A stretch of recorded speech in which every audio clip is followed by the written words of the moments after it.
The actual day of the 2023 NHL Trade Deadline was painfully slow. But this year with good reason. Ahead of Friday, NHL GMs, especially those in the East, certainly had a feast. Brimming with big names and setting stage for an epic postseason. It's so extreme that it's wiser to note how much the winners get. Not just the winners and losers. The trade tracker for the full list of 2023 line moves. Biggest winners. These teams explain why the phrase, arms race, is floating around. Or why people raise eyebrows at aggressive rebuilds. Remember how the already godlike villain Thanos became nearly invincible after completing the Infinity Gauntlet filled with MacGuffins? The Bruins feel like the hockey answer to being like Mortal Kombat's Goro by adding another glove to Thanos. Or perhaps suddenly sprouting 4 of them. Adding Bruins. Dmitry, Orlov and Tyler Bertuzzi was the NHL's answer to a cheat code. At this point it looks like Boston will lose cup. Like most games they've played this season, the Bruins have won the NHL trade line. In my opinion, Timo Meier was the best player available until the trade line. Especially since he wasn't just a loner. It would have been even better if this move had come with an overtime. But the Devils have already developed a strong attack with a versatile, physical, talented striker, who pulled the strings for Tanner Jeannot to go such an incredible distance and fully embrace restructuring? After all, it really doesn't matter. The Predators were supposed to release Band-Aid, and they went rogue by doing so. Biggest losers. What could be worse than adjusting sunbeds on the Titanic? Maybe he's making the next ship sink. 2. Ron Hextall's actions make you wonder if his software needs to be updated. Trade with Mikael Granlund in 2023? In most cases when a team makes a bad move, you can at least understand the plan they failed to execute. Granlund doesn't really solve any of Penguins' problems and makes some of them worse as the Penguins line up salary cap just to waste it. Wild. The story continues. Self-awareness is an underrated trait in team building. And the Canucks deny who they are.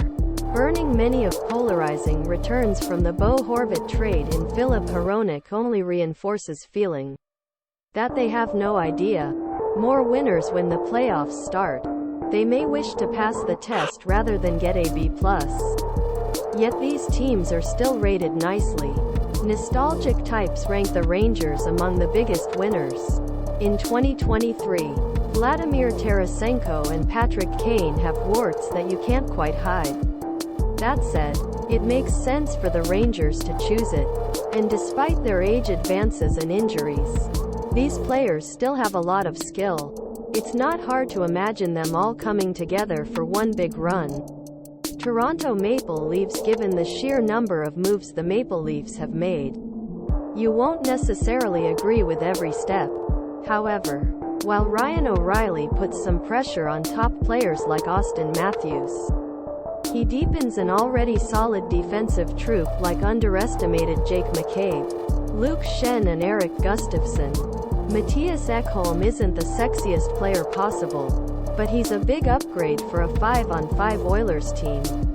Add solid support with Nick Bjugstad deal and the Oilers will be among West's most successful teams. In trade line. In the end, Sens should probably try to balance their defenses, as Jakub Chychrun makes them look a little overloaded on left-handed blue liners. Still, this issue can be addressed, as hiring a very good player will prove fruitful for now and for the future.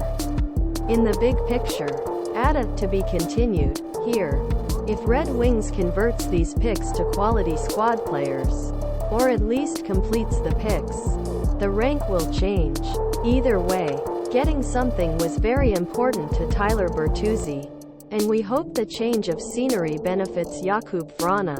Indeed, this week's key move wasn't even a trade-off. Detroit finally handed out captain Dylan Larkin. Louis Blues. The Blues isn't replenishing in the most enticing way, but there are scenarios where they get little or nothing for Ryan O'Reilly and/or Vladimir Tarasenko. This could resonate when they walk away from names like David Backes and Kevin Shattenkirk. Like the Blues, you can argue with specific payoffs here and there, but overall some nice, instant refresh work. Half measures context is important. Some teams have gotten better or continued their restructuring, though they may regret waving the flag instead of waving for the fence. The Nino Niederreiter is a nice addition at a stylish price. In a wide-open West, could Kevin Cheveldayoff have accomplished more? For better or for worse?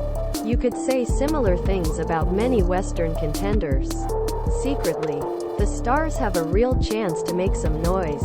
And Evgeny Dadonov and Max Domi have decided to continue flying under the radar with minor tweaks. Oh good, Lars Eller can help depending on how much gas is left in the tank. Yet a Jack Johnson date takes the nostalgia to the extreme. Hurricanes did things like tornadoes, so they'll be a little better after the smoke dissipates. Maybe Carolina is finally free, but you want to see more urgency for a team that keeps knocking on the door. They faced some tough breaks with Patrick Kane's laser focus on the Rangers and Jonathan Toews being non-tradable. For Max Domi, getting something is also better than nothing.